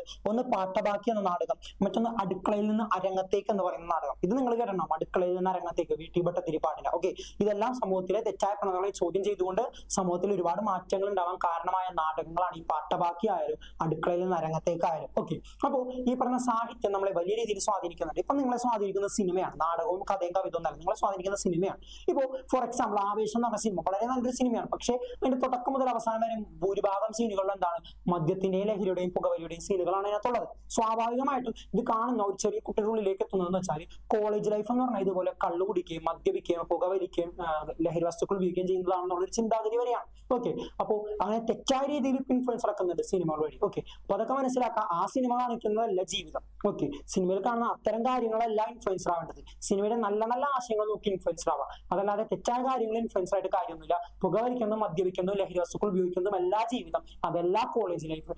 ഓക്കെ, കോളേജ് ലൈഫ് എന്ന് പറഞ്ഞാൽ മറ്റു പല കാര്യങ്ങൾ കൂടി അവിടെ ഉണ്ട്. അപ്പൊ അതും കൂടി നിങ്ങൾ മനസ്സിലാക്കുക. കൃത്യമായി രാഷ്ട്രീയ ബോധമുള്ളവരും രാഷ്ട്രബോധമുള്ളവരായിട്ട് മാറണം. ഓക്കെ, അപ്പൊ അതൊക്കെ വ്യക്തമായിട്ട് മനസ്സിലാക്കാം. ഇത്തരത്തിൽ സാഹിത്യത്തിന് നിങ്ങളെ വലിയ രീതിയിൽ സ്വാധീനിക്കാനുള്ള കഴിവുണ്ട്. കഥയായാലും കവിതയായാലും സിനിമയായാലും നാടകമായാലും നോവലായാലും ഇതിനൊക്കെ എന്താണ്, നിങ്ങളെ വലിയ രീതിയിൽ സ്വാധീനിക്കാനുള്ള കഴിവുണ്ട്. ഇപ്പൊ വേടന്റെ പാട്ടുകളൊക്കെ നിങ്ങൾ പറയാറുണ്ട് അല്ലെ, വേടന്റെ പാട്ടുകളൊക്കെ എന്താണ്, അതിന്റെ അർത്ഥം വെച്ച് നോക്കുകയാണെങ്കിൽ ഒരുപാട് അർത്ഥങ്ങളുള്ള കാര്യമാണ്. ഓക്കെ, അപ്പൊ അത്തരം കാര്യങ്ങളൊക്കെ നമ്മളെ വലിയ രീതിക്ക് എന്ത് ചെയ്യാനായിട്ട് സാധിക്കും, സ്വാധീനിക്കാനായിട്ട് സാധിക്കുന്നുണ്ട്.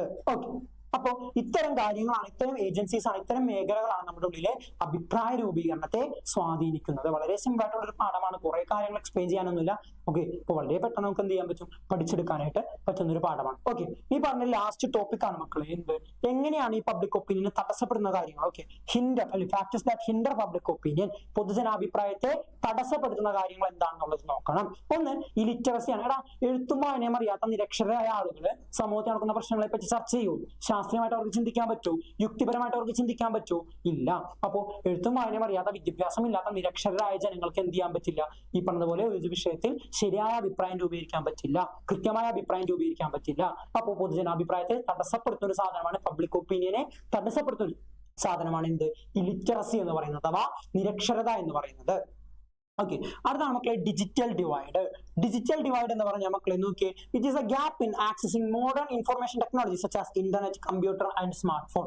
അതായത് കമ്പ്യൂട്ടർ, ഇന്റർനെറ്റ്, സ്മാർട്ട് ഫോൺ ഉപയോഗിക്കുന്നതിലുള്ള ആ ഒരു വ്യത്യാസം അല്ലെ, ആ ഉപയോഗിക്കാൻ അറിയുന്നവരും ഉപയോഗിക്കാൻ അറിയാത്തവരുള്ള ആ ഒരു വ്യത്യാസമാണ് എന്ത്, ഡിജിറ്റൽ ഡിവൈഡോട് ഉദ്ദേശിക്കുന്നത്. നമുക്കറിയാം ഇന്നത്തെ കാലത്ത് എല്ലാ വിവരവും എല്ലാവരിലേക്ക് എത്തുന്നത് സോഷ്യൽ മീഡിയ, ഇന്റർനെറ്റ്, കമ്പ്യൂട്ടർ വഴിയാണ്. അപ്പൊ ഇത് ഉപയോഗിക്കാൻ അറിയാവുന്ന ഒരു വിഭാഗം, ഉപയോഗിക്കാൻ അറിയാത്തൊരു വിഭാഗം ഉണ്ടാകുമ്പോൾ ഉപയോഗിക്കാൻ അറിയാത്തവർക്ക് നടക്കുന്ന കാര്യങ്ങൾ എന്താണെന്ന് അറിയാൻ പറ്റില്ല, വിവരങ്ങൾ എന്താണെന്ന് അറിയാൻ പറ്റില്ല, അഭിപ്രായ രൂപീകരണം നടത്താനായിട്ടും കുറച്ച് ബുദ്ധിമുട്ടും. അപ്പൊ ഈ പറഞ്ഞതുപോലെ ഈ പറഞ്ഞ വ്യത്യാസവും അഭിപ്രായ രൂപീകരണത്തെ തെറ്റായ രീതിയിൽ അല്ലെങ്കിൽ തടസ്സപ്പെടുത്തുന്ന ഒരു ഘടകമാണ്. ഓക്കെ, അടുത്ത മക്കളെ പോവർട്ടി, ദാരിദ്ര്യം. എടാ, ദാരിദ്ര്യം അനുഭവിക്കുന്ന ഒരാള് സമൂഹത്തിലെ പ്രശ്നങ്ങളെ കുറിച്ച് ചർച്ച ചെയ്യോ അല്ലെങ്കിൽ അവനവന്റെ വിശപ്പിനെ പറ്റി ചർച്ച ചെയ്യൂ? ഏതാ ചർച്ച ചെയ്യുക? ഒരു വ്യക്തി അവന്റെ വിശപ്പിനെ പറ്റി ചർച്ച ചെയ്യുക, അല്ലെങ്കിൽ സമൂഹത്തിൽ നടക്കുന്ന പ്രശ്നങ്ങളെല്ലാം ചർച്ച ചെയ്യുക. അവനിക്ക് എപ്പോഴും അവന്റെ കാര്യം ഒരു ആദ്യം വരാം. ഓക്കെ, എല്ലാ വിശപ്പും പട്ടിണി അനുഭവിക്കുന്ന ഒരാൾ അവന്റെ പട്ടിണിയെ പറ്റിയും വിശപ്പിനെ പറ്റിയേ ചിന്തിക്കുള്ളൂ, അല്ലാതെ സമൂഹത്തിൽ നടക്കുന്ന അഴിമതിയെ പറ്റി ഒന്നും ചിന്തിക്കാൻ എനിക്ക് നേരുണ്ടാവില്ല. അപ്പൊ അതാണ് പറയുന്നത്, ഈ ദാരിദ്ര്യവും പൊതുജനാഭിപ്രായത്തെ തടസ്സപ്പെടുത്തുന്ന ഒരു കാര്യമാണ്. അടുത്തത് unhealthy activity, political activity, lack of democracy in political parties. അതായത് രാഷ്ട്രീയക്കാരാണ് തെറ്റായ പ്രവണതകൾ, രാഷ്ട്രീയ പാർട്ടിയിൽ തന്നെ ജനാധിപത്യമില്ലായ്മ, അച്ഛൻ മരിച്ച മക്കളെ കൊണ്ടുവന്ന് മത്സരിപ്പിക്കാം, മക്കൾ മരിച്ച ആളുടെ മക്കൾ അല്ലെങ്കിൽ അച്ഛൻ മരിച്ച ഭാര്യനെ കൊണ്ടുവന്ന് മത്സരിപ്പിക്കാം, ഇതെല്ലാം തെറ്റായ പ്രവണതകളാണ്. അപ്പൊ രാഷ്ട്രീയ പാർട്ടികളിലെ ഇത്തരം തെറ്റായ പ്രവണതകളും എന്ത് ചെയ്യുന്നുണ്ട്, പൊതുജനാഭിപ്രായത്തെ തടസ്സപ്പെടുത്തുന്നുണ്ട്. ഓക്കെ, അപ്പോ എന്താണ്, ഒരാളെ സ്ഥാനാർത്ഥിയാക്കാന്നിട്ട് അയാളാക്കാതെ വേറൊരാളെ കൊണ്ടുപോയാക്കാം, അല്ല അതുപോലെ തന്നെ സ്വാഭാവികമായിട്ട് ലഭിക്കേണ്ട പദവികളൊക്കെ ഒരാൾക്ക് നിഷേധിച്ചുകൊണ്ട് വേറൊരാളെ രാഷ്ട്രീയ താല്പര്യങ്ങൾക്ക് വേണ്ടി കൊണ്ടുവരാം. ഇതൊക്കെ ഇപ്പൊ പൊളിറ്റിക്കൽ പാർട്ടീസിൽ നടക്കുന്നുണ്ട്, രാഷ്ട്രീയ പാർട്ടികൾ നടക്കുന്നുണ്ട്. അപ്പൊ ഇതെല്ലാം എന്താണ്, പൊതുജനാഭിപ്രായത്തെ തടസ്സപ്പെടുത്തുന്ന കാര്യങ്ങളാണ്. ഓക്കെ, അപ്പൊ അതും കൂടി മനസ്സിലാക്കിയൊക്കെ രാഷ്ട്രീയ പാർട്ടികൾ നടക്കുന്ന ഇത്തരം തെറ്റായ പ്രവണതകളും എന്തിന് കാരണമാകുന്നുണ്ട്, ഈ പറയുന്ന ചില ആൾക്കാർ എന്താണ് പോളറൈസ് ചെയ്യാൻ ശ്രമിക്കുക, ആൾക്കാരെ മതത്തിന്റെയും ജാതിയുടെ പേരിൽ ധ്രുവീകരിക്കാൻ നോക്കും, അല്ലെ, മതത്തിന്റെ പേര് വേണം ധ്രുവീകരിക്കുക, ജാതിയുടെ പേര് വേണം ധ്രുവീകരിക്കുക. അപ്പൊ ഇത്തരത്തില് തെറ്റായ പ്രവണതകൾ എല്ലാ രാഷ്ട്രീയ പാർട്ടികളും ചെയ്യുന്നുണ്ട്. അതൊക്കെ എന്താണ്, പൊതുജനാഭിപ്രായത്തെ തടസ്സപ്പെടുത്തുന്ന കാര്യങ്ങളാണ്. ഓക്കെ, ഈ പറഞ്ഞ മതവും ജാതിയും പറഞ്ഞ ആളുകൾ അവിടെ വീഴും. അതാണ് ഏറ്റവും വലിയ പ്രശ്നം. ആളുകൾക്ക് മതവും ജാതിയാണ് വലുത്. സമൂഹത്തിലെ മറ്റു പ്രശ്നങ്ങളെക്കാൾ വലുതായിട്ട് മതവും ജാതി ഉപയോഗിച്ച് കഴിഞ്ഞാൽ സ്വാഭാവികമായിട്ട് ആ പ്രശ്നങ്ങളെല്ലാം മറികടന്നുകൊണ്ട് മതത്തിനും ജാതിക്കും വേണ്ടി ആളുകൾ നിൽക്കും. അപ്പൊ അത് അഭിപ്രായ രൂപീകരണത്തെ തടസ്സപ്പെടുത്തും. അതാണ് ഈ പറഞ്ഞ പോയിന്റിന്റെ ചുരുക്കം. ഓക്കെ, അടുത്തത് unhealthy practice during election campaign. ഈ പറഞ്ഞ ഇലക്ഷൻ നടക്കുമ്പോൾ തെറ്റായ പ്രൊപ്പഗാൻഡകൾ കൊണ്ടുവരാം, അല്ലെങ്കിൽ കള്ളു കൊടുത്ത് വോട്ട് ചെയ്യിക്കുക, പൈസ കൊടുത്ത് വോട്ട് ചെയ്യിക്കുക. ഈ പറഞ്ഞ നമ്മൾ കേരളത്തിന് പുറത്തേക്കൊക്കെ പോയി കഴിഞ്ഞാൽ അവിടേക്ക് എന്താണ്, ഈ പറഞ്ഞതുപോലെ തന്നെ മക്കളെ ബൂത്ത് കയ്യേറ്റൊക്കെ ഉണ്ട്. ഓക്കെ, ആൾക്കാരെ ഭീഷണിപ്പെടുത്തി കൊല്ലു എന്ന് പറഞ്ഞുകൊണ്ട് സ്വന്തം പാർട്ടിക്ക് വോട്ട് ചെയ്യിക്കുന്ന ആളുകളൊക്കെ കേരളത്തിന് പുറത്തുണ്ട്. അങ്ങനെയാണ് കുറെ ആൾക്കാരൊക്കെ ഭരിച്ചത്, രാജ്യം ഭരിച്ചുകൊണ്ടിരിക്കുന്നത്. ഓക്കെ, അപ്പൊ അത്തരം പ്രവണതകളുണ്ട്. ഇനി വോട്ടിംഗ് മെഷീനിൽ കള്ളത്തനം കാണിച്ചുകൊണ്ടൊക്കെ അധികാരത്തിൽ വരുന്ന ആളുകളും ഉണ്ട്. ഓക്കെ, അപ്പൊ ഇതൊക്കെയാണ് ഈ പറഞ്ഞ അൺഹെൽത്തി പ്രാക്ടീസ് എന്ന് പറയുന്നത്. അപ്പൊ ജനങ്ങൾക്ക് ഈ പറഞ്ഞ ചിലപ്പോൾ സർക്കാരിനോട് വിരോധമായിരിക്കാം, പക്ഷെ ഈ പറഞ്ഞ പോലെ ഇങ്ങനത്തെ കാര്യങ്ങളൊക്കെ ചെയ്യുമ്പോൾ സ്വാഭാവികമായിട്ട് എന്താണ്, ജനങ്ങൾ ഈ പറഞ്ഞ പാർട്ടിക്ക് വേണ്ടി അല്ലെങ്കിൽ ആ സർക്കാരിന് വേണ്ടി തന്നെ വോട്ട് ചെയ്യാൻ നിർബന്ധിതരാകും. അങ്ങനെ അവരുടെ അഭിപ്രായം അവിടെ തടസ്സപ്പെടും. അപ്പൊ ഇതൊക്കെ എന്താണ്, പബ്ലിക് ഒപ്പീനിയനെ തടസ്സപ്പെടുത്തുന്ന കാര്യങ്ങളാണ്. അപ്പോൾ ഇതെല്ലാം നമ്മളുടെ ശരിയായ അഭിപ്രായ രൂപീകരണത്തെ തടസ്സപ്പെടുത്തും. ഓക്കെ, അപ്പൊ ജനാധിപത്യം എന്ന് പറഞ്ഞാൽ 5 വർഷത്തിൽ ഒരിക്കൽ പോയി വോട്ട് ചെയ്യുന്ന സിസ്റ്റം അല്ല, എല്ലാവരെയും തുല്യമായിട്ട് പരിഗണിക്കലാണ്. പ്രാധാന്യം കൊടുക്കേണ്ടവർക്ക് പ്രാധാന്യം കൊടുത്ത്, കൺസിഡറേഷൻ കൊടുക്കേണ്ടവർക്ക് കൺസിഡറേഷൻ കൊടുത്ത് എല്ലാവരെയും ഒരുപോലെ പരിഗണിക്കേണ്ട ഒരു സിസ്റ്റമാണ് എന്ത്, ജനാധിപത്യം. ആ ജനാധിപത്യം ശക്തിപ്പെടണമെങ്കിൽ എന്ത് ശക്തിപ്പെടണം, പബ്ലിക് ഒപ്പീനിയൻ ശക്തിപ്പെടണം. പബ്ലിക് ഒപ്പീനിയൻ എങ്ങനെയാണ് രൂപീകരിക്കപ്പെടുന്നതെന്നും എന്തൊക്കെയാണ് അതിനെ തടസ്സപ്പെടുത്തുന്നതെന്നും നമുക്ക് ഈ പാഠത്തിൽ പഠിക്കാനുള്ള വളരെ സിമ്പിൾ ആയിട്ട് പഠിക്കാൻ പറ്റിയ ചെറിയൊരു പാഠമാണ്. 3-4 മാർക്കിലേക്ക് ആയിരിക്കും പറഞ്ഞ ചോദ്യങ്ങൾ വരുന്നത്. ഓക്കെ, 3 മാർക്കിന്റെയോ 4 മാർക്കിന്റെയോ വരും, 1 മാർക്കിന്റെ വരും, 2 മാർക്കിന്റെ വരും. 6 മാർക്കിന്റെ എസ്സേ വരാൻ സാധ്യത വളരെ വളരെ വളരെ കുറവാണ്. ഓക്കെ, എന്നാലും നമുക്ക് നന്നായിട്ട് പഠിച്ചു വെച്ചേക്കാം. വളരെ ഇമ്പോർട്ടന്റ് ആയിട്ടുള്ള ചാപ്റ്റർ ആണ്. ഇത്രയുള്ള ഈ പാഠം എല്ലാവർക്കും ഇഷ്ടപ്പെട്ട ലൈക്ക് ചെയ്യുക, ഷെയർ ചെയ്യുക, കമന്റ് ചെയ്യുക. അതുപോലെ തന്നെ നോട്ട് കിട്ടാനായിട്ട് എന്ത് ചെയ്യാം, നമ്മുടെ ടെലഗ്രാം ചാനലിൽ ജോയിൻ ചെയ്യാം കേട്ടോ. Okay, by.